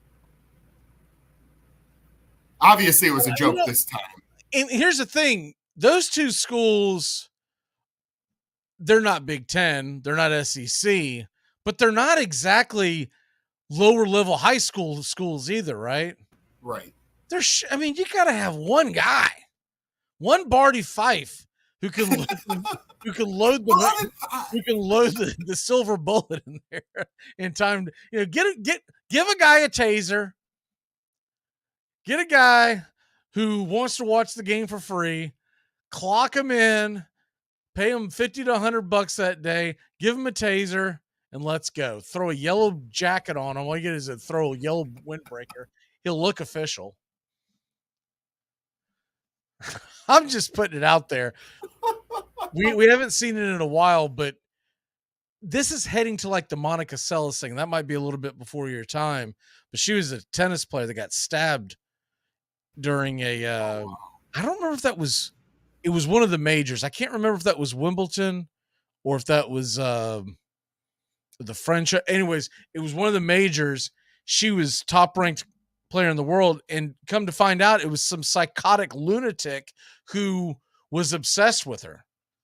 And he thought the best way to get her favor was to, shank her. And she, no surprise, she was never the same. She physically, I'm looking mentally, man, and it was done. And she was to put it into your terms, imagine that happening to Serena Williams in her prime. Like she was an elite tennis player at the time, and some guy just walked on during a major, just walked in and gave her the old shiv. Yeah, it says during the French Open. Wow. Okay, it was the French. I was thinking more, for some reason, her on clay started going through my head. So, okay, yeah, it was the French. That's just tragic. Oh, jeez. Yeah. I did not know that story. You learn something new every day when you come on here. I'm an encyclopedia. Especially people like me. I'm an encyclopedia of worthless knowledge. Hey, I love it. Bring it, baby. Bring it. There's a guy that only the older college football guys would get this, but there was a guy who does his own little Florida State podcast on YouTube. I was watching this morning. I thought they were older. They looked older. I don't think the early 2000s were very kind to these guys, but they were referencing a kid whose dad is a legacy, played wide receiver at Florida State. And these are Florida State diehard fans, right? And diehard fans their whole life. So I was assuming they knew who they were. And finally they said, they kept referencing his name, Matt Fryer. And Fryer was a wide receiver on Florida State's first national title team. And it didn't really dawn on me. That's almost 30 years ago. It was 1993. And they kept talking about how his son is, I guess he's a 4-star athlete, and he's expected to come to Florida State. And they're like, yeah, I had to look him up. Really wasn't sure who he was. I'm like, this guy had like before it was viral, he was viral. So you're old enough to remember the Tebow crying comment after he lost to Ole Miss and he said, we're going to be better? Absolutely. Okay, before that, 13, 14 years before that, Matt Fryer did it. Florida State lost to Notre Dame. It was 1 versus 2. It was billed as the number one. It was billed as the game of the century. And FSU lost by a touchdown on the final play, but they got off to a terrible start. They were down, I want to say 14, maybe 21-0, and they came back and they lost 31-24. But they were on the Notre Dame 17-yard line with 1 play left, okay? And after the game, he was crying on the camera saying, if we get a chance, we're going to win. Did the whole Tebow type thing. But this was before social media. But back then, everybody was talking about it. They were talking about the same way they did with Tebow. They said, what a phony. And then if you're a fan of Tebow and the Gators, or you're a fan of Fryer and Florida State, you're like, that's not funny, man. He's legitimately, no, that's our guy. No, that's my quarterback. He really wants to win. That's my quarterback. And all the other fans are just rolling their eyes going, man, shut up. You're like, man, you don't know what you're talking about. As soon as they walk away, because he's got a point. It was kind of phony. But anyway, I guess my point of that story is you don't realize how old you've gotten until it's thrown at you. When you see a couple of guys who look worse for the wear, goes, I don't even remember him. I started watching football around 1998. I'm like, oh my God. Please tell me that was when you were in your mid-20s. You look terrible. I shouldn't bash him because I actually like the show, but I just. Hey, we all got faces for radio. Nothing new. Awful. I mean, man, I'm fat and out of shape and look better than you. What's going on here? Heroin's a terrible drug, folks. Kids, stay away. Stay away. Say no to whatever that guy was on. All right. Real quick, Major League Baseball Hall of Fame. Just want to get your quick take on that. Scott Rowland gets in. Nobody else does. What say you?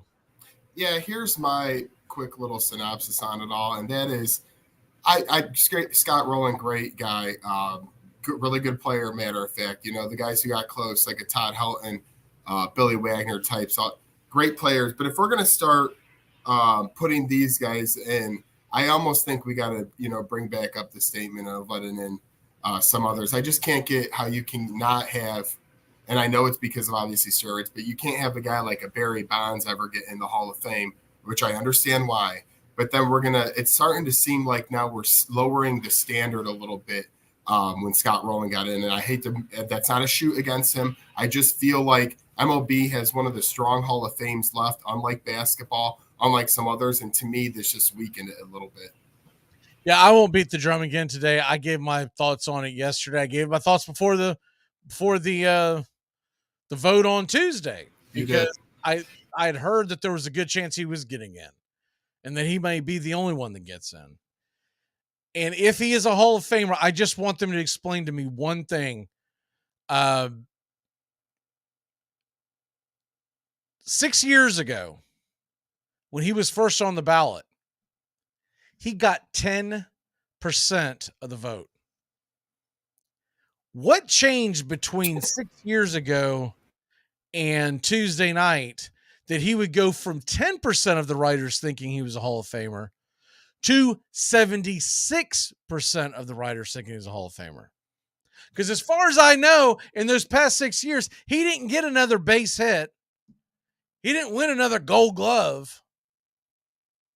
And someone else brought up a very good point. If we're going to start throwing guys in there for their glove, because I want to say he had 7 or 8 Gold Gloves. If that's going to be the prerequisite, right? Keith Hernandez has 11 Gold Gloves and very similar offensive stats. And they're both corner infielders. Obviously, 1/3 and 1 first. 11 Gold Gloves, and we don't throw him in there. Why? Because you have to think about it. You're like, I don't know if he's a Gold Glover. And Keith Hernandez does have a world championship as well. So why is Keith Hernandez not in there? Why is Dale Murphy not in there with his 2 MVPs and over 400 home runs? But Scott Rowland? Ugh. All right. I'm with you. Because I feel like either A, I'm going to nauseate people, or B, which is more likely, I'm going to have an aneurysm and my head's going to hit the table. Because I'm so sick and tired of them ruining the perfect sport. There's one perfect sport in the world, and it's baseball. And they're ruining it. They've ruined the other sports over the years, but it's too late to save that. Well said. All right, let's take a really quick break. When we come back, we're going to talk a little AFC football. We're going to talk about the lines. We're going to talk about the injuries and some moving and shaking that's going to happen this offseason. We'll be back in a flash. Keep it locked in here on WQEE 99.1 FM and Braves Country HD, wherever you stream. What about the assistants on the staff right now? The guys that were there in training camp, the guys that were there early in the morning and late at night, the guys that have gone through the first 6 weeks in that building.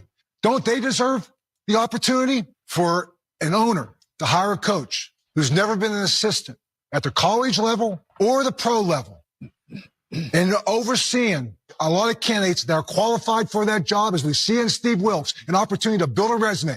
It's a disgrace to the coaching profession. And regardless how this thing plays out, what happened in Indianapolis is a travesty. What about the assistants on the staff right now? I might audible. If I audible, I'll use Omaha! Red Polly!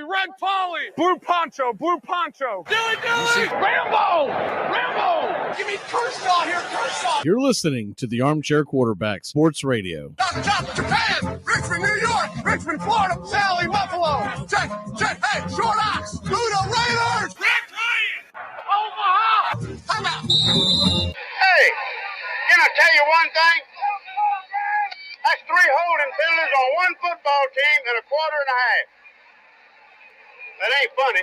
This portion of the show is being brought to you by Ed's Almost Good Beer. Remember, Ed's Almost Good Beer was brewed in God's country when God wasn't looking. It's the best in sports and entertainment, and get locked in and locked down with Rhino Radio Penitentiary, 7 a.m. to 10 a.m. with your host, me, Ryan O'Neill, each and every morning, right here with the best in sports and entertainment, all the way from professional sports to college sports to River Dragons hockey and everything in between, including some of the very best local and national guests. It's the Rhino Radio Penitentiary, 7 a.m. to 10 a.m. Monday through Fridays, right here on 99.1 FM WQEE. The NFL playoffs are back, and that means the Armchair Quarterbacks Kickoff Show is back. Join Mac McGee and the Armchair Quarterbacks Conference Championship Sunday and Super Bowl Sunday, 1 p.m. Eastern to 3 p.m. Eastern, to get you ready for the biggest games of the year. The Armchair Quarterbacks will be talking the spreads, prop bets, over-unders, stupid underdogs, and the locks. That's the Armchair Quarterbacks Kickoff Show, streaming right here on Braves Country HD and our radio affiliates. You're right. Without realizing it, I've allowed that woman to alter my personality. You didn't have a personality. You just had some shows you liked. Welcome back to Braves Country. Mac McGee and the Armchair Quarterbacks, weekdays, 3 to 5 p.m., drive time on WQEE. Oh, baby! Opening day is getting closer and closer and closer. And I, for one, cannot wait. Love seeing Joey do the chop. Joey, how much spring training do you consume? I try to watch a few games a week, like not in entirety, but at least a good 5 innings for a baseball game. Watch like innings 1 through 5, get some familiarity, especially this season. I'm more inclined to do so. The Cubs in the past years had a lot of good runs with. Let me ask you this: how many do the Cubs tend to televise?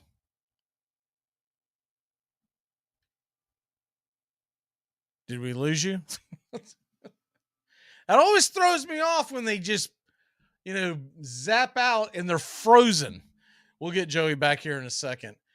The reason why I'm asking that is because with spring training coming up, I am so one of the things that I'm looking at with that is whether or not with the Braves spring training, a couple of things are going to be affected by the World Baseball Classic, but not as much. It's not like we have a whole haul. They haven't announced the official team, but it is coming. But the Braves are going to be, so I believe the first World Baseball Classic games are happening. It's in the late,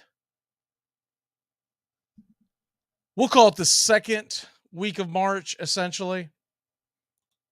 So March 1st lands on a Wednesday. And welcome back, Joey. March 1st is on a Wednesday. The World Baseball Classic, the first games are supposed to take place that next week, depending on the team and whatnot.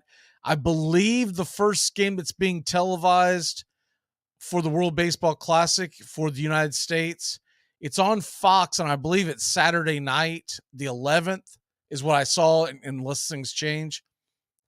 And then you'll roll into it. It'll last around to about 2.5 weeks, depending on how long your team gets there. Now, remember, it's been 6 years, but because of the pandemic, but the United States is the defending world champion. I think a lot of us forget that because it's been so long. And the first two, Japan won, then Dominican Republic won, and then the U.S. So there's only been 4 since 2006 when it first began. And I really thought when we first started watching, we'd never see the U.S. win. And it seemed like it became more important to them. The biggest question is getting your top pitchers. Right. What I was asking you before you, I don't know, your cricket phone died or whatever has happened to you. I'm in a good spot today. There's a lot of snow here, so I think I'm just dealing with some unfortunate stuff right now. So hopefully it doesn't happen again. So how many games do they show on TV for the spring training for Chicago? With Marquee Network now, they show pretty much every game. Now, when they play the split squad, maybe they'll only get to one instead of another. But that was the one nice thing about Marquee Network. It was a pain at first, but they pretty much show all games. And I try to watch, like I said, 3 to 4 games a week, at least half the game, to get familiar with this new roster. Because as I was trying to say, the Cubs in the past, I'm used to the Javi Baez, Chris Bryant teams. I'm used to those rosters. But with a lot of free agent signings, a lot of young guys, we're going to have quite a few in the top 100 prospect list that comes out. I need to get familiar, and I want to learn these guys. See, I don't think they finalized it, but last year we got about, I want to say it was 8 or 9 games on TV for the Braves. And now they're scrambling a little bit because Carey left Atlanta to go to St. Louis. That really shouldn't affect it, though. They're going to announce their new play-by-play guy in the very near future, and I'm sure they already have a very good idea of when that's going to go down. But the Braves spring training itself, it is, for 2023, the first game is February 25th against the Red Sox. Like I said, they haven't announced them all yet because they're still kind of banging it out. But one of the things I do like is I don't see as many split squad games this year as you've seen in years past. And that's always nice because the split squad games, you usually get the tail end of it. From what I'm showing, they only have 2. They're playing Minnesota split squads once on March 4th and once on March 25th. And obviously both teams are doing split squads. So Minnesota's hosting one game, Braves are hosting one game, and vice versa on the other. Got it. I think those are the only ones. Which, to me, it is important because when I do tune in, I don't want to oh, man, what is this? Is this single A? Like, what are we watching here? Right, like we don't get half the players. My dad and my mom are going to go to Mesa, Arizona to see some Cubs spring training, so that will be pretty cool for them. They're going to be doing that in March. We've got a bucket list that we are trying to set up. It's either going to be, we haven't decided if it's going to be in 24 or 25, but somewhere in that neighborhood, we're planning on going out to Arizona to check out a lot of things, but one of the things that we want to hit is Cubs spring training. Awesome. Good buddy of mine's a big Cubs fan that lives down here, and in fact, he's going with us this year to Boston, and basically returning the favor. Going to go out there to, like I said, we want to do it next year, but I don't know if that'll be. Who knows? Who knows if they'll come up with? See, next year is an election year. They might come up with another virus.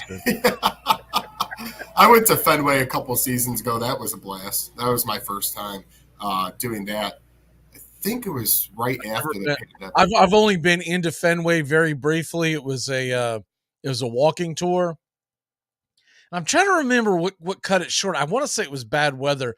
Long story short, we didn't get the walking tour we were supposed to have, and they refunded everybody's money. This has been Man, this has been 10 years ago, probably. It is crazy how similar it is to Wrigley. You hear a lot of the old time stadiums, but honestly, Wrigley and Boston, inside, obviously the dynamics are different, but the feel, walking around the park and all the nostalgia, pretty similar feeling to me between Wrigley and Fenway Park. I can't do it enough justice. The Atlanta Braves do a phenomenal job on their walking tour. I wish I could remember how much it was a ticket. It's not much.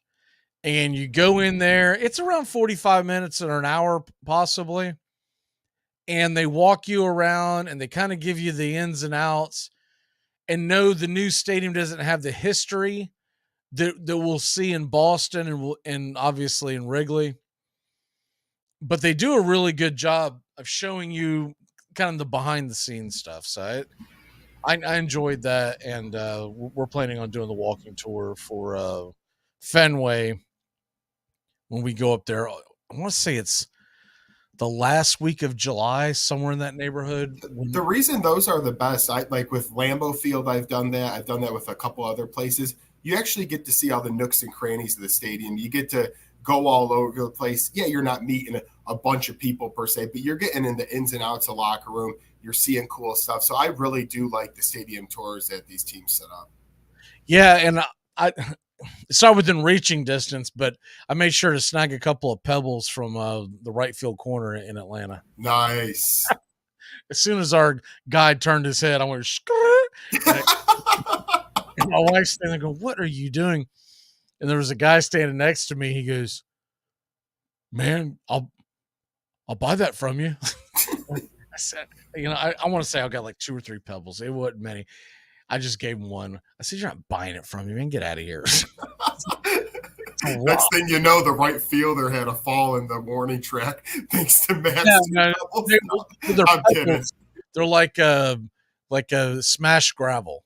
I just messed up. So it was just a few of them. I jammed them in my wallet before anyone could see it. And then he had seen it from a distance, came over, and long story short, I gave him a pebble. And keep quiet, dude.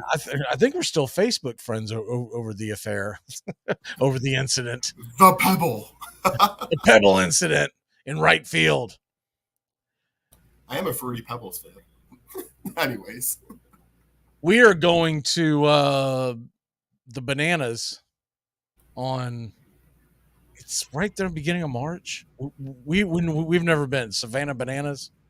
I watched a video after you told me about that on Tuesday, and it looks highly entertaining. Okay, I couldn't remember who. I knew I brought it up to someone on the air. Yeah, it looks fun. It literally looks like. I didn't know. She said it's opening day for them, so they're going to put on a show. Woo! Woo-wee! I'm excited for that. So yeah, one of the things once they have actually ironed out the television schedule, I will do a couple of spring training games here on Brave Country HD. Give you the play-by-play, but I haven't seen it ironed out yet. I've seen a preliminary one, but they all have asterisks next to it, basically saying, stay tuned. All right, AFC, NFC championship games. Let's dive into the AFC first. Let's do it. We kind of already give the preliminaries of our takes on the games. Obviously, we're going to do our picks on Sunday's show, but when you look at the overall the line, and it keeps moving up and down. Steven mentioned the fact that it's back to Cincinnati getting points. I'm telling you, jump on it, man. I'm telling you right now, y'all, jump on it. Cincinnati. I wish I would have known that. I would have pulled some hay to that before showtime, because evidently it's moving up to like 1.5, 2 again. If that's the case, grab the Bengals. They have no business being underdogs. Yeah, because I'd like where to see that, because right now on the couple of sites I'm on, I see 1 still. I'm grabbing that 1.5 I'm for 2. pretty sure he said 1.5 for 2, but I do not believe it. I don't buy into it. There's no reason. At best, they should be a pick 'em. But if you're going to get points in your pocket with the defending AFC champion, yeah, I'm getting +1 on mine. Curious about something though. If you grab that +1, and let's say if you decide to buy a point or two, so if you buy a point and a half, this is interesting. If you buy a point and a half in that game to take it to 2.5, it's -140. Fine with me. But if you go over to the San Francisco game, which is still +2.5, and you buy just 1 point, it's -160. Because that magic number of 3.5 is very, very important to Vegas. I still think San Francisco and Philly should probably be a pick 'em. I don't know if I don't know quite yet if I'm going to take San Fran. But if that line gets any higher, I'm going to have to. It will be interesting to see Purdy's first big test on the road in the playoffs. Now, he's killed us, knocked everyone down, his haters, every time he has a pretty good game. But last week, even though they won, they didn't put up a lot of points. So I am going to be watching for that specifically and seeing how the Eagles attack Mr. Brock Purdy, because I know they have a lot of weapons. But, the Eagles have been good all year, so it's going to be an interesting matchup, I think, the Eagles' defense against him. You've got the two best defenses that are still in the playoffs are going head-to-head. That over, by the way, is back up to 48 on the Kansas City-Cincinnati game. It's too high, man. It's too high. I kind of it was 27-24 last year, and we had two perfectly healthy QBs. Yeah, so that was 51 points? Yep. And they played each other I don't remember the score this past season in the regular season in Cincinnati, but it wasn't very high scoring. I know that was like 24-21. But I guess my point is, so you said it was 27-24? Correct, last year's championship game. And remember something, the Chiefs got off to a big start early. They really got their butts handed to them in the second half. And those two teams have only gotten more familiar with each other. So I don't know, man, that is a high number. If you once again, if you buy a point and a half in that to take it to 49.5, it's only -140. You know what's spooky? The same score happened in the regular season this year. Bengals 27, Chiefs 24 as well. Same score in both the last two games they played. 27-24? On December 4th when they played this season. Okay. I thought it was 24-21. All right. But that's still two healthy quarterbacks, to your point. Two healthy quarterbacks, and this is the third time that they will have played each other in a calendar year, and you've got to figure the familiarity is going to be there, and the defenses. Anytime teams play each other over and over and over again, it's advantage defense. Because you start running out of formations you can throw at them where they haven't seen it before, right? Yeah, and I mean, I usually that point holds true most of the time. That's why I was kind of hopeful in the Giants on Saturday. And I think I saw you tweeting on that. What an ugly abomination. I know we're not going back in time that far, but I thought 3 marks was the time for the Giants. They couldn't come through. So we'll see what happens. Yeah, I prefaced it last week too when I was talking about going with the Giants that I was doing because I was a fan. I wasn't hard bets. Believe it, but I was hoping that they could play a close game. I'm unapologetic with my fandom for the New York Giants. I know it's a weird fandom, but I am a Giants fan in the NFC. I've always liked them in the NFC East. When I was growing up, there was only 3 divisions in each conference, and I tended to pull for the one team in each division. But now that you got 8, it's a little hard. It's a little difficult to say, hey, I'm a fan of this team and I'm a fan of that team. So but I still like the Giants, and man, it was like you got a quarter into that game, like this game is over. This is just, they are absolutely getting just roasted. was out with my buddies, and we just started playing darts right when the game got out of hand. We're like, we can't just sit here and watch this crud anymore. Yeah, man, it is. Yeah, I was stuck here at the house, and it was after the Jag games. I'm still hyped. Man, I'll tell you what, I went crashing very shortly after. I went from, all right, ready for the game 2 to, where's the pizza at, man? I'm ready to eat something and go to bed.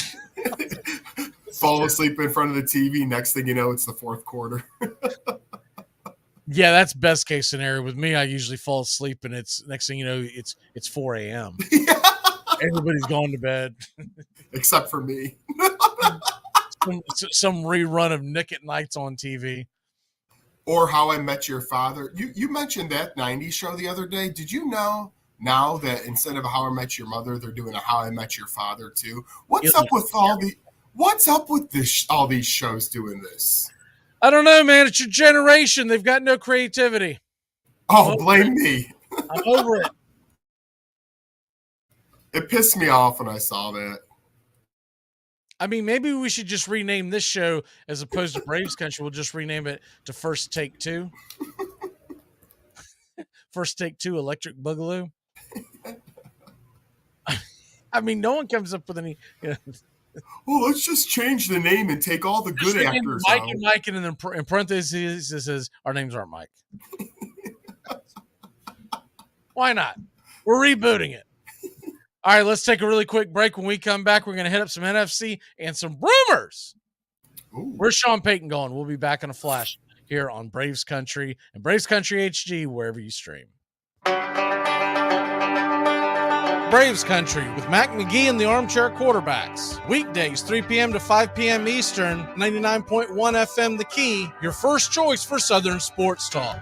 The Dixie Handle Company, 5 generations of the Strickland family, have produced quality hardwood farm and garden tools, wooden shutters, and custom furniture. This small business has been owned and operated since 1992 and ships to customers across the world. If you're looking for the highest quality tool handles, Dixie Handle Company is your place. Every item is hand-picked to your specifications. If it's made of wood, they do it. Call now, 931-722-3395. That's 931-722-3395. Or go online to dixiehandle.com. The Dixie Handle Company. Welcome to Craftsmanship, a proud sponsor of Braves Country Baseball. It all starts with just one thing. When recycling, rinse out jars and cans, and avoid recycling wax paper or paper soiled with food. This will reduce recycling contamination. Find tips and more at onethingus.com. What's your one thing? The NFL playoffs are back, and that means the Armchair Quarterbacks kickoff show is back. Join Mac McGee and the Armchair Quarterbacks Conference Championship Sunday and Super Bowl Sunday, 1 p.m. Eastern to 3 p.m. Eastern, to get you ready for the biggest games of the year. The Armchair Quarterbacks will be talking the spreads, prop bets, over-unders, stupid underdogs, and the locks. That's the Armchair Quarterbacks kickoff show, streaming right here on Braves Country HD and our radio affiliates. As you know, Monty, Vaughn's been working on a couple of new pitches, the Eliminator and the Humiliator, to complement his fastball, the Terminator. I heard that. Dynamite drop-in, Monty. That broadcast school has really paid off.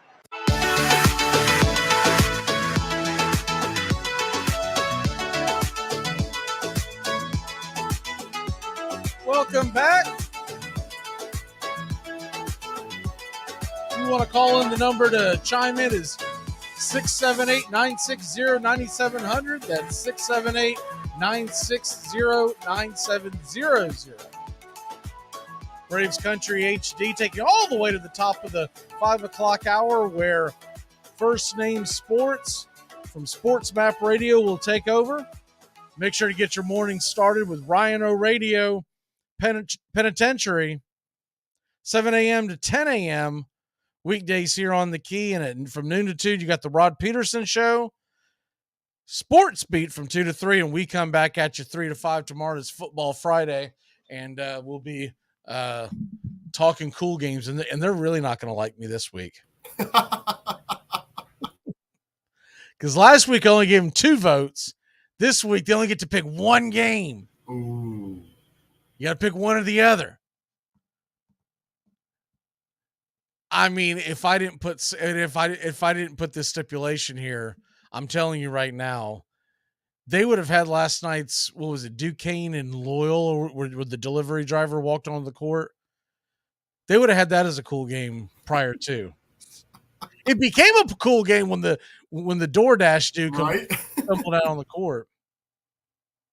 By the way, if you missed the news, Astros hire Dana Brown as their new GM. And for folks that may not be familiar with Dana Brown, he is coming from the Atlanta Braves organization. He last 4 years was the VP of scouting for the Braves, and Brown this I did not know. Brown hired Alex Anthopoulos, our current general manager, as the Montreal Expos scouting coordinator years ago. And so there you go. That everything goes full circle. But we wish Brown success, just not against us. Just not in the World Series. I mean, you can't get a better gig, can you? You go from the Atlanta Braves to the Houston Astros, and you get to become a general manager. Like, normally, those jobs only open up for teams that haven't just won the World Series. Normally, you're taking over a dumpster fire and you're trying to turn it around. Correct. You're like, all right, I'll take the Royals job. This is gonna be a hot mess. Y'all better give me one heck of a signing bonus, because when y'all fire me, I need some guaranteed on the back end. How about this story? Athletes, this was tweeted out by ESPN. I couldn't laugh more. Athletes within the basketball community spoke out. I don't know what they mean spoke out. I don't know if they had on Twitter is what it seems like, about the need for chartered flights in the WNBA amidst the league's free agency period. Currently, all 12 WNBA teams travel on commercial airlines, except in rare circumstances. People like, your boy Kyrie Irving chiming in. Oh, he's my boy now. We got to get something done, and I'm with them no matter how much it costs. I think it's a lesson learned, right, of how we can attack this as a family of the NBA. We're a family. So when's he I holding got a out? suggestion. I think it's a fine idea for the NBA Players Association to foot the bill. Because the NBA has lost plenty of money running the WNBA for the last 25 years. It is yet to make a dime.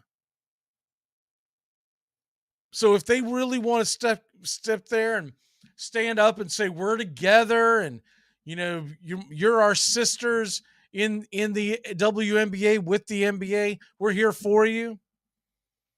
Now, how about some of that $45 million a year that you make, Kyrie, or whatever this ridiculous number is now? Fund it, because you sure don't play the games. y'all can afford it. The Players Association should just come out and say we're gonna donate. But you can't expect the owners of the teams, of the WNBA teams, to foot it, because they are all losing money there. It's hemorrhaging money. And you can't expect to go to the owners and say, hey, we want you to fund that, without them taking it out of your wallet, because they've lost enough. It's it's kind of like that old movie.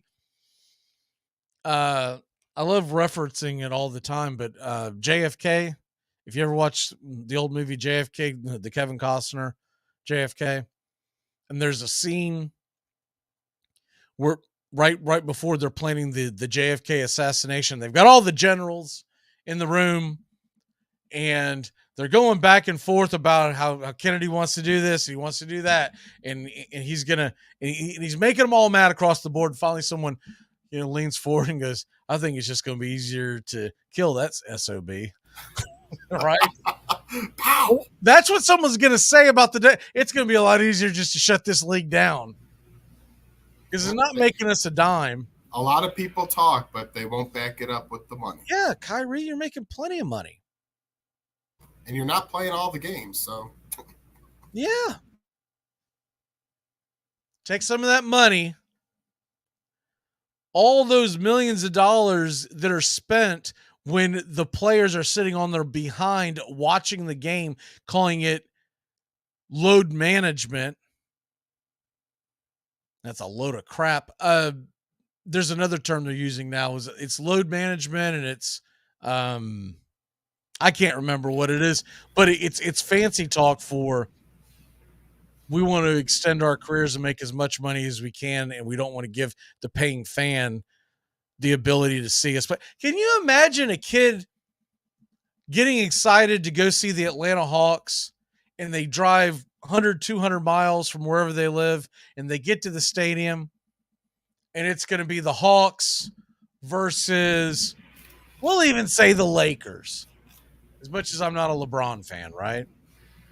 And you get to the stadium and you find out that Trey and LeBron are sitting out today. It's actually kind of funny you say that. Did you see the Jimmy Butler story with the fan a couple days ago? Basically what happened, and for those who haven't, so basically a kid went to a game and he was there to see Jimmy Butler. He made a sign that he flew over 4,400 miles just to see him, and he sat out. So Jimmy Butler caught wind of this, and they actually got him down courtside seats. And even though Butler wasn't playing, he was able to talk and hang out with Butler for a little bit because he saw the sign. Yeah, but that's the one rare kid. No, that's what I'm saying. Everyone else gets screwed. There's was the one dozens of people in that stadium, hundreds of people in that stadium that night that came there excited to watch their one of their favorite players play, and all around the league. And they didn't play. The other night, I think it was what is today, Thursday night, so Tuesday night, and the game was on national television. And typically I watch the Celtics when they're on national television. I couldn't stomach it. They were playing Miami, and four of the 5 stars, four of the 6 regulars were sitting out. Somehow Boston almost won the game, but my point is, like, what is the point? And that's why I don't bet NBA, because you cannot rely on any of them showing up to work. Well, and even fantasy basketball I do is way less fun because I set my roster in the morning, and then you get off work and you find out half your roster ain't playing anymore because it's like, come on. I quit doing fantasy NBA, and as much as I've tried to do it, the only thing I will do is like best ball, where I just draft a team to have to setting a lineup, because it's garbage. It's exactly what you said. Look, we all know these guys that play in the sports that play more than 16, 17 games a year, like football. We know there's going to be days they don't play, but the amount that they don't play in the NBA is absurd. Yes. You know, typically when you go to the ballpark and you go to Truist to go check out the Atlanta Braves, you know there is a very good chance that you're going to get to see, barring injury, you're going to get to go see Acuna and Ozzie, and, you know, before last couple of years it was Dansby and Freeman, but now it's Matt Olson and Money Mike, and you're excited, and this year you'll be excited to go see, you know, Sean Murphy. You can't get that same level of excitement to go to a basketball game anymore, because years ago I went to a Hawks game living in Nashville. I drove down to watch them play the Celtics, and Larry Bird was on the court, et cetera, et cetera. You know how unglued I would have came if they would have all been taking the day off? Oh, well, Bird and McHale and Dennis Johnson and Robert Parrish are having maintenance days. When my dad took me as a kid, before we got a little breaking news here, actually, that Dan Quinn has told teams that he is staying in Dallas and he will not be going for a head coaching gig. So that's a little bit of news here from Tom Pelissero. Somebody's hiring him. It looked like he was going to get a second interview with the Arizona Cardinals. I don't know what happened there. He doesn't want to coach that team. Yeah. He's holding out for when Sean Payton comes to the door and McCarthy kicks kicks it, and he's going to be the defensive coordinator on the Dallas Cowboys 2023 Super Bowl champion team. Yeah, I can't decide if Peyton's going to go back to TV or get one of these. He's going to coach. I'm positive he's going to coach. Where? I can't believe options. I can't believe the Chargers didn't go after him. Right? There's not many good options. I mean, God, it's set up perfectly. Herbert and Keenan Allen and Williams and Eckler and a very good, talented defense. That team has more recognition than 80% of the NFL teams. And Brandon Staley's, Khalil Mack, Derwin James, and Brandon Staley's going out there and kick the can around and lose. He'll be around 500 next year, and then he'll get fired.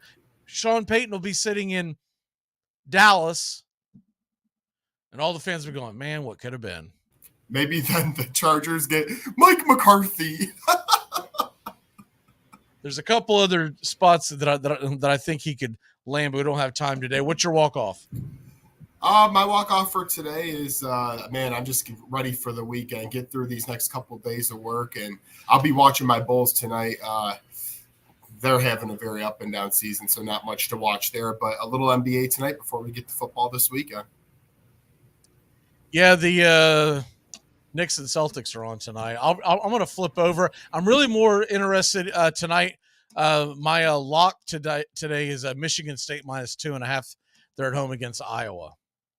And Iowa's got a couple of injuries that they're battling, and I think Michigan State's going to right the ship from the embarrassment on Sunday. Yeah, they took my Bulls off TNT. That's how bad they're doing. They replaced it with the Celtics-Knicks game, so that's just how much it says about the Celtics are planning on having most of their – Smart won't be there, but he's out till the middle of February. But all right, brother, well, great job. We will see you Sunday for the kickoff show, and have a great night, and good luck to your Bulls. Can't wait. Thank you. Go Celtics as well. Y'all keep it locked in here. Top of the hour is coming. Oh, there we go. Sorry, wrong button. Keep it locked in here. Top of the hour. Sports Map Radio. First Name Sports is on the way. Goodbye, sweetheart. Well, it's time to go. We're back tomorrow with another show. Well, unless we're fired, we'll talk to you then. Goodbye, sweetheart. Goodbye. Goodbye. Guys and gals, it's time to go. We'll see you on the next show. Same bat time, same bat channel. Thanks for listening to Braves Country with Mac McGee and the Armchair Quarterbacks on 99.1 FM WQEE, The Key in Noonan, Georgia, and simulcasting on youtube.com/@Braves Country. Braves Country comes your way weekdays, 3 p.m. Eastern to 5 p.m. Eastern. Please follow, like, and subscribe today. Armchair Quarterback Radio, your first choice for Southern sports. Something of the 5th of September. Something of the 5th of September. She said a lot that I can't remember. Something of the 5th. Can I get another cigarette, please? Can I get another cigarette, please? Yeah, I know I live to regret it. Just give me another cigarette, please.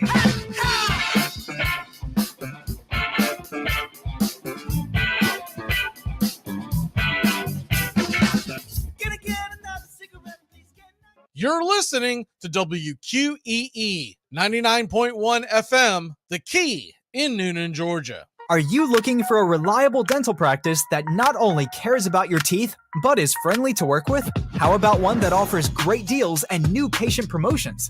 Well, your search is over. Most Valuable Smiles in downtown Eatonton, Georgia is committed to giving you the biggest and brightest smile. Right now, get a $99 new patient special, including x-rays and exam. Maybe you're looking for veneers,